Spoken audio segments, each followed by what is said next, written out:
નમસ્કાર વિદ્યાર્થી મિત્રો, આપણે ચર્ચા થઈ હતી ઘર્ષણ બાબતે ચર્ચા કરી હતી અને MCQ આપણે ગણ્યા હતા. હવે આપણે તેમાં એક છેલ્લી બાબત આપણે જે બાકી હતી એ ઘર્ષણમાં છેલ્લો ટોપિક આપણો હતો ભાઈ નિયમિત વર્તુળમય ગતિ પર કેન્દ્રગામી બળ.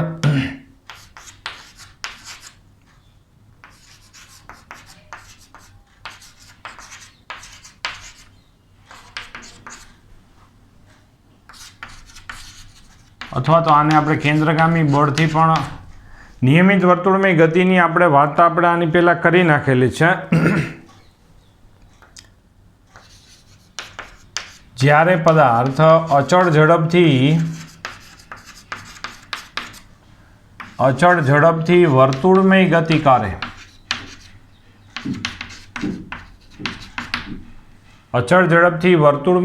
કરે, તો આવી ગતિ, જ્યારે પદાર્થ અચળ ઝડપથી વર્તુળમય ગતિ કરે એટલે ઝડપ અચળ રહેવી જોઈએ, ઝડપનું મૂલ્ય ન બદલાવવું જોઈએ અને વર્તુળમય ગતિ કરે તો આવી ગતિને નિયમિત વર્તુળમય ગતિ કહેવામાં આવે છે. તો તેમાં પ્રવેગ છે કેન્દ્રગામી મળે છે.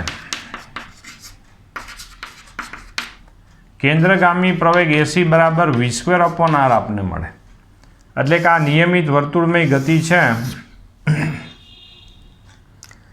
તેમાં કોઈ પણ બિંદુ પાસે વેગની દિશા તે બિંદુ પાસે દોરેલા સ્પર્શકની દિશામાં હોય છે અને પ્રવેગ એ વેગને લંબ રૂપે AC એટલે કેન્દ્રગામી પ્રવેગ જે કેન્દ્ર તરફ મળે છે.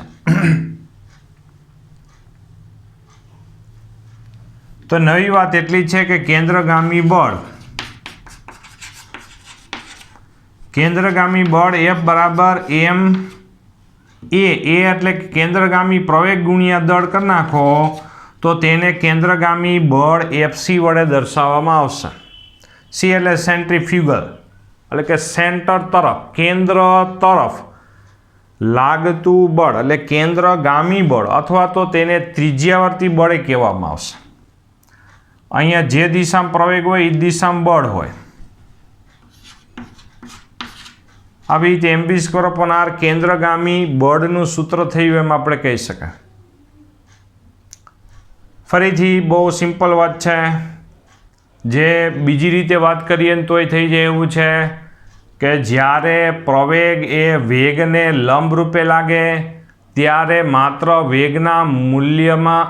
વેગની દિશામાં જ ફેરફાર થાય, મૂલ્ય અચળ રહે છે. આવું એક જૂના ચેપ્ટરનું આપણું વિધાન છે કે જ્યારે પ્રવેગ એ વેગને લંબ રૂપે લાગે ત્યારે વેગનું મૂલ્ય એટલે કે ઝડપ અચળ રહે છે, માત્ર દિશા જ બદલે છે. તો આવી રીતે આપણે વાત કરી શકાય.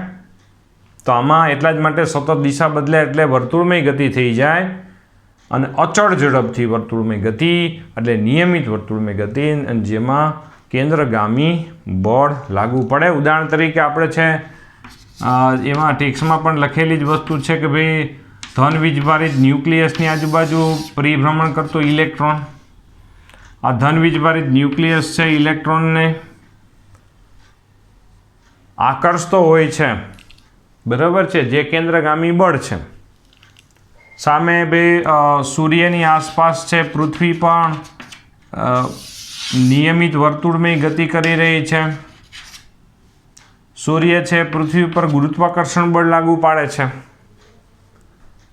તો આમ પૃથ્વી પર કેન્દ્રગામી બળ લાગે, ઇલેક્ટ્રોન ઉપર કેન્દ્રગામી એટલે કેન્દ્ર તરફનું બળ લાગે છે અને કેન્દ્રગામી બળની અસર હેઠળ એ વર્તુળમય ગતિ કરી રહ્યા છે એમ આપણે કહી શકાય. તો હવે આપણે પાછો પ્રશ્ન ઉઠાવીએ છીએ અહીંયા આગળ. આપણે જે વાત પૂરી થઈ ગઈ ત્યાર પછી આપણે એક 5.10 નંબરનો ટોપિક છે એના પછી, હવે આના પછી 5.10 નંબરનો ટોપિક છે જે અત્યારે બાકી રાખીએ છીએ, જે આપણે પછી કરશું. અત્યારે આપણે છે વચ્ચે આપણે 5.11 નામનો ટોપિક આપણે અત્યારે ભણવાના છીએ. જે આપણે રિલેટેડ વાત છે એટલે પહેલાં આપણે વાત કરી નાખીએ એની.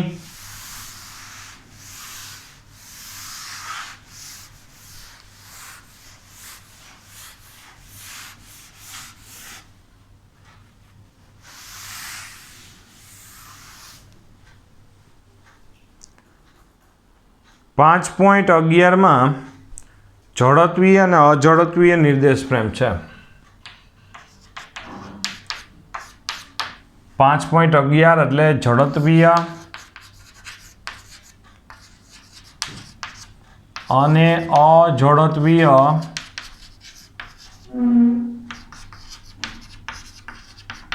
નિર્દેશ ફ્રેમ. ઝડપીય અને અઝડપીય નિર્દેશ ફ્રેમ. તો ઝડપીય નિર્દેશ ફ્રેમ કોને કહેવામાં આવશે? ઝડપીય નિર્દેશ ફ્રેમ એટલે કે જેમાં ઝડપીય નિર્દેશ ફ્રેમ એટલે કે જેમાં ન્યૂટનના નિયમનું પાલન થાય જે નિર્દેશ ફ્રેમમાં તેને ઝડપીય નિર્દેશ ફ્રેમ કહેવામાં આવશે.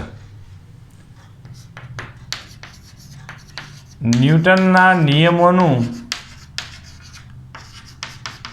પાલન થાય તેને આપણે ઝડપીય નિર્દેશ ફ્રેમ કહેવામાં આવશે.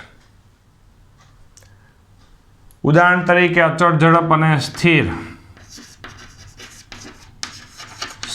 અને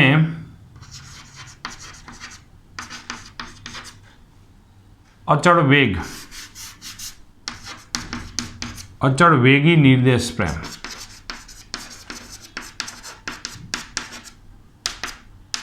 સ્થિર અને અચળ વેગી નિર્દેશ ફ્રેમમાં ન્યૂટનના નિયમોનું પાલન થાય છે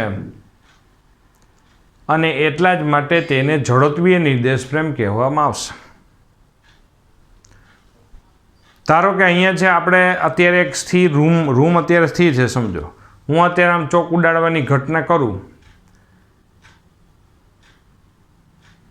અને ધારો કે હું અત્યારે એક અચળ ઝડપથી ગતિ કરતી એક ટ્રેન માટે હું વિચાર કરું અને એમાં આમ કરું તો બેમાં મારે આ ઘટના એક જ સરખી થશે. જો આમ પણ જો કોઈ પ્રવેગી ગતિ કરતું વાહન હોય અને એમાં જો હું આ ઘટના કરું ને તો ચોક ઉછાળું તો ખરા પણ પાછો મારા હાથમાં ના આવે. કહેવાનો હેતુ એ છે. આ એક તમને જે આ લોકો તાત્પર્ય સમજાવવા માંગે છે એનું એક ઉદાહરણ હું તમને છે આપવા પ્રયત્ન કરું છું. ઝડપીય નિર્દેશ ફ્રેમ એટલે સ્થિર બસ અથવા તો અચળ ઝડપથી ગતિ કરતી બસ અને એમાં જે આપણી ગતિની ઘટનાઓ ઘટે એમાં ન્યૂટનના નિયમોનું ટોટલી પાલન થશે અને તેમાં બેમાં એક જ સરખી તમને ઘટના જોવા મળશે. બસ ધારો કે સ્થિર હોય કે અચળ ઝડપથી જતી હોય તો બેમાં આ પોઝિશન એમને જળવાઈ રહેશે કે ચોક ઉછાળો પાછો આપણા હાથમાં આવી જશે. પરંતુ અઝડપીય નિર્દેશ ફ્રેમ કોને કહેવામાં આવશે? અઝડપીય નિર્દેશ ફ્રેમ જેમાં ન્યૂટનના નિયમનું પાલન થતું નથી. ન્યૂટનના નિયમનું પાલન ન થાય. ન્યૂટનના નિયમનું પાલન નથી થતું. ઉદાહરણ તરીકે આપણે કહેશું પ્રવેગી નિર્દેશ ફ્રેમ એ અઝડપીય છે. પ્રવેગી નિર્દેશ ફ્રેમ એટલે આપણે બસમાં બેઠા હોય અને બસ પ્રવેગી ગતિ કરે એટલે કે એની ઝડપ વધતી હોય અથવા તો બ્રેક મારીને ઘટતી હોય તો એ આપણા માટે અઝડપીય નિર્દેશ ફ્રેમ કહેવામાં આવશે. એમાં ન્યૂટનના નિયમનું પાલન નહીં થાય. શું કામ? એક વધારાનું આભાસી બળ ઉદ્ભવે છે. એમાં વધારાનું એક આભાસી બળ ઉદ્ભવે. પ્રવેગી નિર્દેશ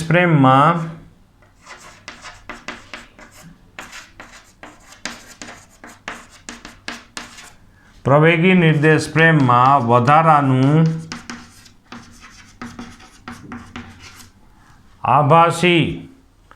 આભાસીને આપણે અંગ્રેજીમાં સ્યુડો કહેવામાં આવશે. સ્પેલિંગ આવો છે પી થી ચાલુ થતો, જેમાં પી સાયલન્ટ છે એટલે પાછળનો સ્યુડો વાંચી લેવાનો, બરાબર. સ્યુડો ફોર્સ, આભાસી બળ ઉદ્ભવે, આભાસી બળ ઉદ્ભવે છે. સ્યુડો ફોર્સ એટલે કે ભાઈ આભાસી બળ લાગુ પડશે.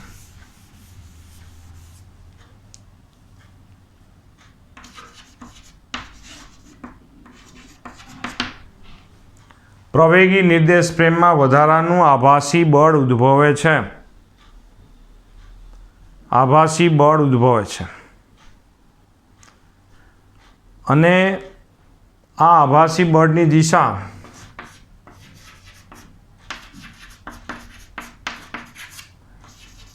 આભાસી બળની દિશા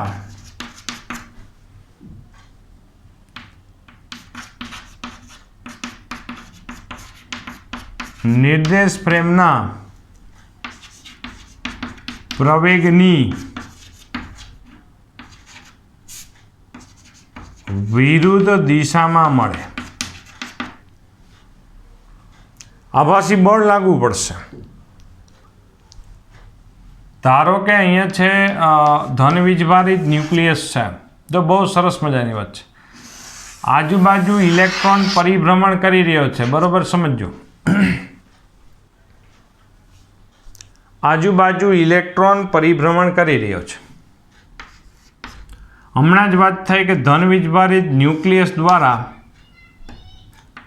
તેના પર કેન્દ્રગામી બળ, ધન વીજભારિત ન્યુક્લિયસ ઋણ વીજભારિત, ધન વીજભારિત ન્યુક્લિયસ એ ઋણ વીજભારિત ઇલેક્ટ્રોનને આકર્ષે અને એ આકર્ષણ બળ કેન્દ્રગામી છે અને કેન્દ્રગામી બળની અસર હેઠળ નિયમિત વર્તુળમય ગતિ કરે છે. આવી બધી વાત થઈ. હવે આપણો પ્રશ્ન એ છે કે આમાં ઝડપ અચળ રહે છે પણ વેગની દિશા સતત બદલાય છે, એટલે આ પ્રવેગી ગતિ જ કહેવાય. બીજી વાત એ છે કે આપણે 9મા ધોરણથી એવું સાંભળતા આવીએ છીએ કે ધન વીજભારિત ન્યુક્લિયસની આજુબાજુ ઇલેક્ટ્રોન પરિભ્રમણ કરતું હોય છે. ઇલેક્ટ્રોન ઋણ વીજભારિત છે, ન્યુક્લિયસ ધન વીજભારિત છે. ધન વીજભારિત એ ઋણ વીજભારને આકર્ષે છે, અથવા તો ઊંધું વિચાર કરો કે ઋણ વીજભાર ધનને આકર્ષે છે. તો બરોબર વિચાર કરો તો આ બે આકર્ષણને કારણે ઇલેક્ટ્રોન નજીક આવવો જોઈએ, સિમ્પલ વાત છે, પણ આવતો નથી હકીકતમાં. અત્યાર સુધી મોસ્ટ ઓફ મિત્રો છે એ જવાબ આનો નહીં આપી શકે કે ઇલેક્ટ્રોન શા માટે નજીક નથી આવી શકતો. એનો જવાબ આપણા ભાઈ છે સ્યુડો ફોર્સવાળા ભાઈ છે, જવાબ આપશે આભાસી બળ. બહુ ઇન્ટરેસ્ટિંગ વસ્તુ થઈ ગઈ. આભાસી બળ જે અત્યાર સુધી ઉલ્લેખ નથી થયો અને જે અત્યારે હવેથી આપણા માટે આ માસ્ટર બ્લાસ્ટર માણસ છે, બરાબર. અત્યાર સુધી આપણે એ વાત કરતા હતા કે ધન વીજભારિત ન્યુક્લિયસની આજુબાજુ ઇલેક્ટ્રોન પરિભ્રમણ કરે છે, તો બે એકબીજાને આકર્ષે તો ઇલેક્ટ્રોન ન્યુક્લિયસની અંદર ઘૂસી જવું જોઈએ, પણ એવું થતું નથી. સૂર્ય પૃથ્વીની આજુબાજુ પરિભ્રમણ કરે છે, સૂર્ય અને પૃથ્વી બે એકબીજા ઉપર ગુરુત્વાકર્ષણ બળ લગાડે છે, તો બે એકબીજા ઉપર આકર્ષણ બળ લગાડતા હોય તો બે એકબીજામાં ભટકાઈને ભેગા થઈ જવા જોઈએ, પણ થતા નથી. આ કોઈ પ્રશ્ન અત્યાર સુધીમાં જો આપણે કોઈને પૂછવામાં આવે તો મેજોરિટી 9મા 10મા ધોરણના વિદ્યાર્થીઓ છે, મગજમાં એને ટૂંકમાં છે એ લોકો જવાબ ના આપી શકે. તમે હવે આપી શકશો. બહુ સિમ્પલ વાત છે. ઓમ જોવો તો એકદમ સિમ્પલ અને ઇઝી છે. કોઈ પણને માણસને પૂછવા જેવો પ્રશ્ન છે. જે પણ કોઈ 9મા 10મા ધોરણમાં ભણતો હોય એ માણસને પૂછી શકાય એવી વાત છે. જવાબ અહીંયા છે, જોવો જોઈએ કે હવે આ ઇલેક્ટ્રોનને આ એક નિર્દેશ ફ્રેમ વિચાર કરી લ્યો તો આ ફ્રેમનો પ્રવેગ કયો બાજુ છે? કેન્દ્રગામી છે. તો એના કેન્દ્રગામી પ્રવેગ, આ પ્રવેગની વિરુદ્ધ દિશામાં એક આભાસી બળ લાગવું પડશે.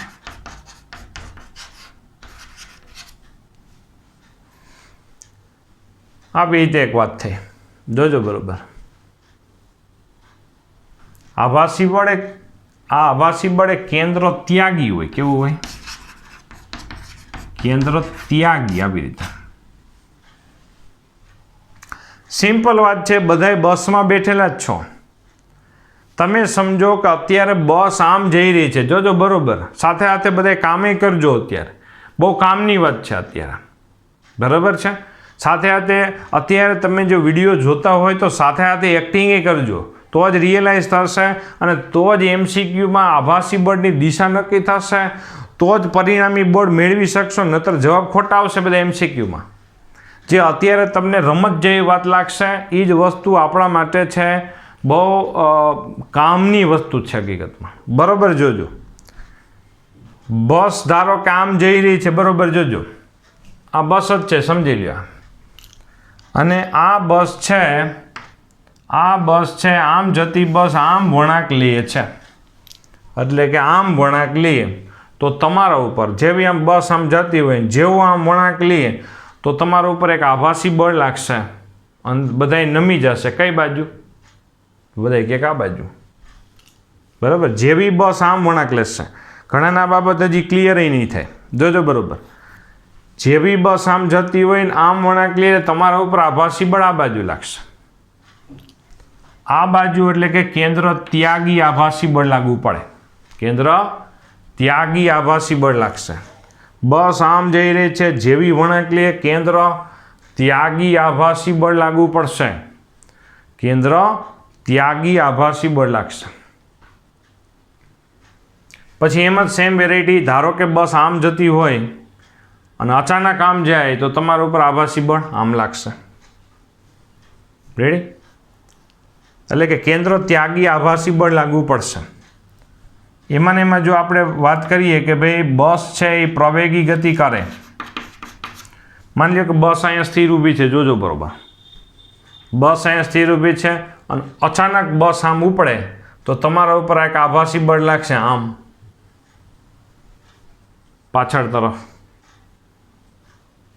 આનું નાનું આપણે અર્થઘટન કરીએ છીએ, બરાબર. પ્રવેગી ગતિ કરતા પદાર્થ ઉપર આભાસી બળ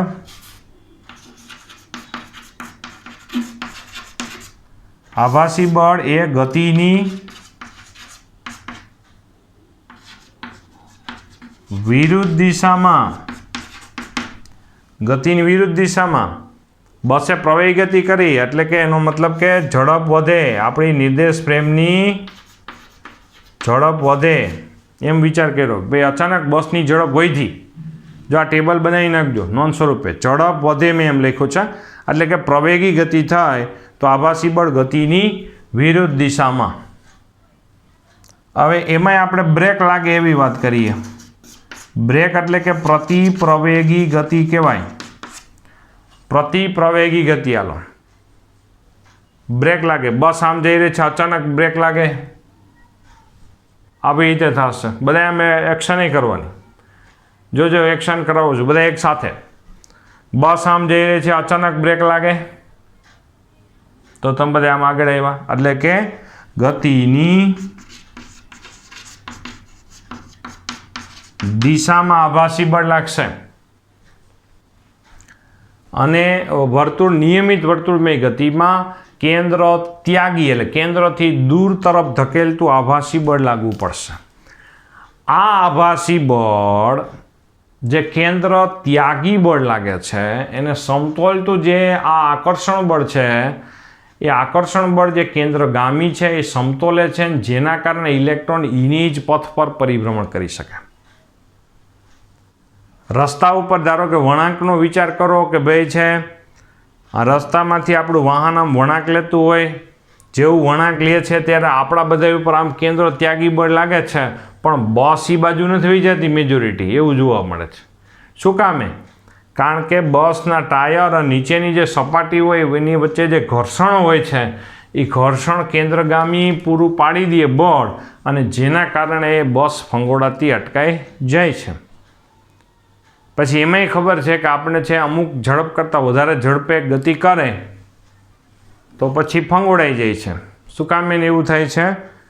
કારણ કે પછી ઘર્ષણ બળ આપને ખબર છે કે સેલ્ફ એડજસ્ટ છે, અમુક લેવલ સુધી જ એડજસ્ટ થઈ શકે, પછી ન થાય, પછી બસ ફંગોળાઈ જાય. જે આપણે ટોપિક ભણવાનો છે, જે આપણે બાકી છે એ ભણવાનો જ છે. એટલે અત્યારે કોઈ વસ્તુ કાંઈ ધારો કે આ રોડની આપણે છે ફંગોળા રોડ પરથી બસ ફંગોળાની વાત ન સમજાય તો એના ઉપર આધારિત આપણે હજી ડીપમાં ચર્ચા કરવાના છીએ. તો અહીંયા આવી રીતે ટેબલ બનાવી નોંધ સ્વરૂપે લખી નાખજો કે ઝડપ વધે આપણી બસની ત્યારે ગતિની વિરુદ્ધ દિશામાં આભાસી બળ લાગે. બ્રેક લાગે એટલે આપણા ઉપર રિયલાઇઝ જ કરવાનું કે જેવી બ્રેક લાગે એટલે આપણે કઈ બાજુ જાય, ગતિની દિશામાં જાય બધાય, એટલે એ આભાસી બળ છે. બરાબર, એવું બળ લાગે છે તો બાજુવાળાને કહેવાના જ જતા કોને મને ધક્કો માર્યો, કોને ધક્કો માર્યો. બરાબર ને, કારણ કે જેવી બ્રેક લાગે આપણા ઉપર આમ થાય છે તો એ આપણે કોઈ દી બાજુવાળાને કે આ બાજુ પૂછવા નથી ગયા કે કોને મને ધક્કો માર્યો. બરાબર, આભાસી બળ છે, આભાસી બળ છે એટલે આપણે કોઈને કહેવાના જ જતા. જો કેટલા સમજુ છીએ આપણે અને કેટલા જાણકાર માણસો છીએ. તમે જુઓ, જે વસ્તુ આપણે છે ખબર જ નથી એ આપણા શરીરને તો રિયલાઇઝ છે જ ઓલરેડી, એટલે આપણે કોઈને પૂછવા નથી જતા. સારું, તો આના ઉપર આધારિત એક આપણી પાસે ઉદાહરણનો દાખલો પણ છે. જુઓ જોઈએ, ઉદાહરણ નંબર આપણી પાસે 7 છે.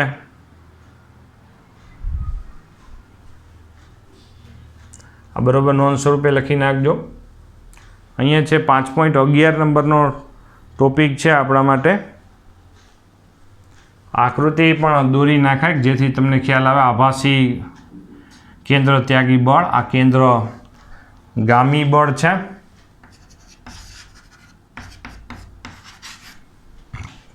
કેન્દ્ર ગામી બળ છે.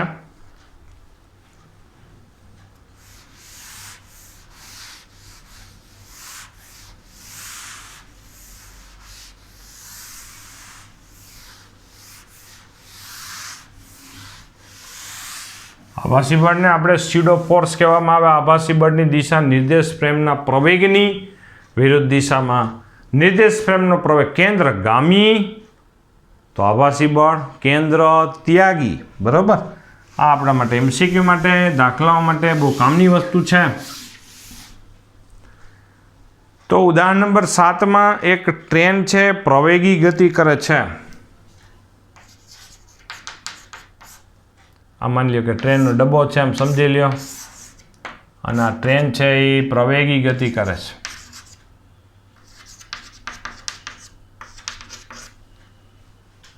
ટ્રેન છે પ્રવેગી ગતિ કરે છે. પ્રવેગી ગતિ કરતી ટ્રેન પર એક પદાર્થ અહીંયા રહેલો છે. આ પદાર્થ આ ટ્રેનની બોગીના પૈડા. થોડીક મોટી ફિગર દોરીએ, વધુ તમને સારું દેખાય. આખી ટ્રેન નથી દોરતા આપણે, માત્ર ટ્રેનનો એક ડબ્બો દોરી નાખીએ એટલે આપણે જે વસ્તુ ક્લિયર કરાવવા માંગીએ છીએ તે ક્લિયર થઈ જાય. તો અહીંયા છે આપણા માટે એક પદાર્થ છે. અહીંયા જોજો બરોબર. હવે ટ્રેન પ્રવેગી ગતિ કરશે આ બાજુ. આ બાજુ માની લો કે ટ્રેન પ્રવેગી ગતિ કરે. હમણાં જ વાત કે જો પ્રવેગી નિર્દેશ ફ્રેમ હોય તો ગતિની વિરુદ્ધ દિશામાં આભાસી બળ લાગે. તો આના ઉપર આ દિશામાં આભાસી બળ લાગુ પડશે.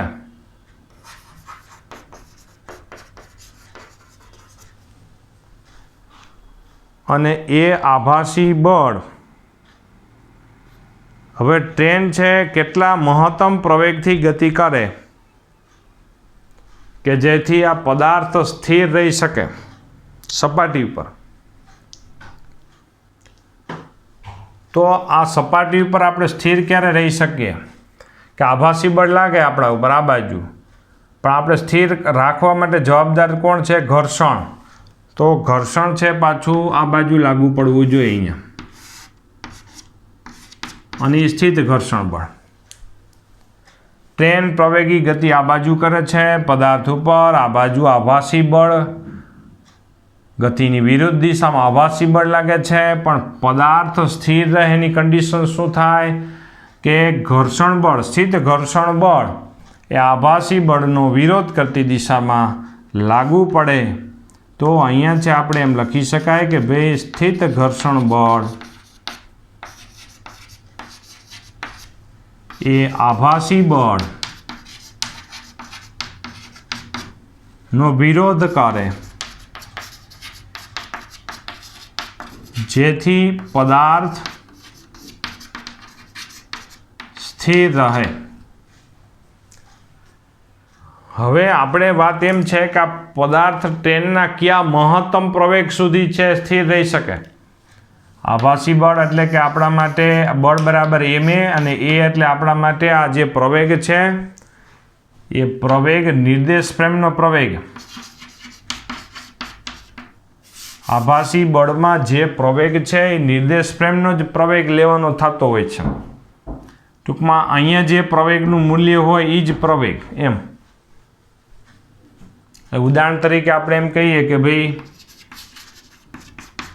અહીંયા કેન્દ્રગામી બળ, એક ઉદાહરણ આપવું વસ્તુ સમજવા માટે. કેન્દ્રગામી બળ અને કેન્દ્ર ત્યાગી બળ બે આમાં સમાન હોય તો જ આ ઇલેક્ટ્રોન આ કક્ષામાં સંતુલન જાળવી રાખે અને પરિભ્રમણ કરી શકે. કેન્દ્રગામી બળ બરાબર તો કેન્દ્ર ત્યાગી, આભાસી કેન્દ્ર ત્યાગીમાં પ્રવેગ બરાબર શું આવશે? નિર્દેશ ફ્રેમનો પ્રવેગ જ આવશે. સમજાણું? ખાલી દિશા જુદી. ખ્યાલ આવે? તો અત્યારે છે કહેવાનો હેતુ એ છે કે અહીંયા જે પ્રવેગ લખેલો છે એ કોનો છે? નિર્દેશ ફ્રેમનો, એટલે કે ટ્રેનનો પ્રવેગ જ અહીંયા લખવાનો થાય. એટલે કે આભાસી બળમાં જે પ્રવેગ લખીએ એ નિર્દેશ ફ્રેમનો પ્રવેગ છે, એટલે કે ટ્રેનનો પ્રવેગ. રેડી? બરાબર યાદ રાખજો. હવે જેમ જેમ ટ્રેનનો પ્રવેગ વધશે, જેમ જેમ ટ્રેનનો પ્રવેગ વધશે તેમ તેમ આભાસી બળ વધશે. હું તમને સિમ્પલ વાત કરું કે ધીમેથી બ્રેક લગાડો તો તમારા ઉપર આભાસી બળ બસમાં બેઠા હોય ત્યારે, અને જોરથી એક ઝટકે બ્રેક મારી દો તો એક ઝટકે બ્રેક મારી દેવામાં આવે તો એમાં પ્રવેગ કેવો મળે? વધારે મળે. વધારે પ્રવેગ તો આપણા ઉપર આભાસી બળે વધારે મળે છે. બરાબર ને? તો નિર્દેશ ફ્રેમનો પ્રવેગ જેમ વધારે તેમ આભાસી બળ એટલે કે સ્યુડો ફોર્સ વધારે. એટલે જેમ આપણે ટ્રેનનો પ્રવેગ વધારતા જઈ રહ્યા છીએ તો આભાસી બળ વધતું જાય. સામે અહીંયા છે ઘર્ષણ બળ છે એ સેલ્ફ એડજસ્ટ છે. સેલ્ફ એડજસ્ટ માટે આ સામે ઘર્ષણ બળ એ વધતું જાય, પણ તમને એટલી ખબર છે કે જે ઘર્ષણ બળ છે અમુક મહત્તમ વેલ્યુ સુધી જ લાગુ પડી શકે, એથી વધારે નહીં.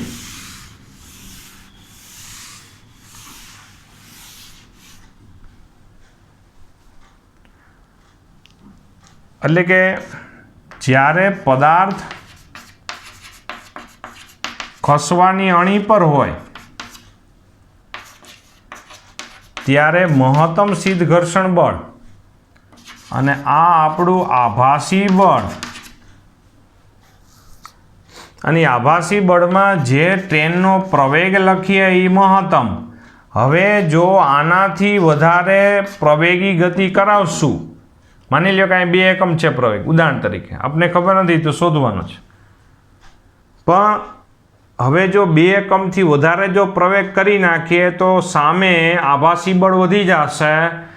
આભાસી બળ વધશે પણ સામે અહીંયા એને પકડી રાખવા માટે પદાર્થને એ નીચેની સપાટી સાથે પકડી રાખતું બળ, ઘર્ષણ બળ એનાથી વધી શકશે નહીં, કારણ કે આ મહત્તમ આવી ગયું.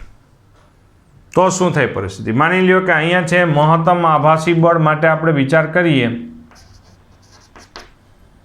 અને અહીંયા હું FS max લખી નાખું એટલે ખસવાની અણી પર જ આપણે પોઝિશન આવી ગઈ. આભાસી બળ માની લો કે 10 ન્યૂટન, તો અહીંયા ઘર્ષણ બળ 10. હવે જો ટ્રેનનો પ્રવેગ આ જે મહત્તમ પ્રવેગથી જો વધારો તો આના ઉપર આભાસી બળ 10થી વધી જાય એટલે 11 થઈ જાય, પણ સામે મહત્તમ સિદ્ધ ઘર્ષણ બળ 10થી વધી શકશે નહીં. એટલે 11 આ બાજુ, 10 આ બાજુ, પરિણામી બળ 1 ન્યૂટન, આ બાજુની પરિણામી બળને કારણે પદાર્થ પોતાની જે નીચેની સ્થિતિ જે પકડીને રાખેલો હતો એ ત્યાંથી સરકીને આ બાજુ ચાલ્યો જાય. તો અહીંયા આપણે ખાલી શોધવાનું એટલું જ છે કે ટ્રેન કેટલા મહત્તમ પ્રવેગથી ગતિ કરી શકે કે આ જે પદાર્થ છે ટ્રેનની બોગીની અંદર એ નીચેની સપાટી ઉપર મૂકેલો છે એ ખસી શકે ને, એટલે કે સ્થિર જળવાઈ રહેશે. તો એ ખસવાની અણી પર છે એટલે કે એનો મતલબ કે સ્થિર જ છે. તો ત્યારે આ મહત્તમ પ્રવેગ, તો અહીંયા FS max બરાબર μSn આપણે લખવાનું થાય. પછી તમને ખબર છે કે કોઈ પણ પદાર્થ હોય તો એના ઉપર સપાટી ઉપર હોય તો સપાટીને લંબરૂપે લંબબળ હોય અને વજન mg, આમાં n બરાબર mg લખ્યું હતું યાદ હોય તો. સમક્ષિતિજ સપાટી ઉપર લંબબળ અને mg બે એકબીજાને સમતોલતા હોય. શું કામ? આ પદાર્થ આ દિશામાં ગતિ કરતો નથી, એટલે આ અક્ષ ઉપર લાગતા બધા બળોને સમતોલે છે એમ આપણે કહી દેવાય. તો આ n બરાબર હું લખું છું અત્યારે, જોજો બરોબર, n બરાબર હું mg લખી નાખું. અહીંયા m max, m કેન્સલ થઈ જાય એટલે a max બરાબર μs g, μs બરાબર સ્થિત ઘર્ષણાંકનું મૂલ્ય જે આપણને અહીંયા 0.15 આપેલું છે અને g બરાબર 10 એટલે 1.5 મીટર પર સેકન્ડ સ્ક્વેર. ટ્રેનનો પ્રવેગ 1.5 થી વધારવાનો નહીં. જો વધારો તો ટ્રેનની બોગીમાં અંદર પડેલા જે પદાર્થો છે એ સરકીને આ બાજુ ચાલ્યા જશે. આવી રીતે ઉદાહરણ નંબર 7 લખો. ટેક્સ્ટબુકમાં નાનો આપેલો છે પણ આવી રીતે લખો, તમને વધારે સમજાશે, વધારે ખ્યાલ આવશે. બરાબર, આ મુજબ મેં લખ્યો એ મુજબ લખી નાખજો તો તમને છે એકદમ ટૂંકું પડશે. બરાબર, તો આવી રીતે ઉદાહરણ નંબર 7ની આપણે વાત કરી અને 5.11 ટોપિકની વાત કરી. બરાબર, તૈયાર કરી નાખજો, અગત્યની ચર્ચા હતી.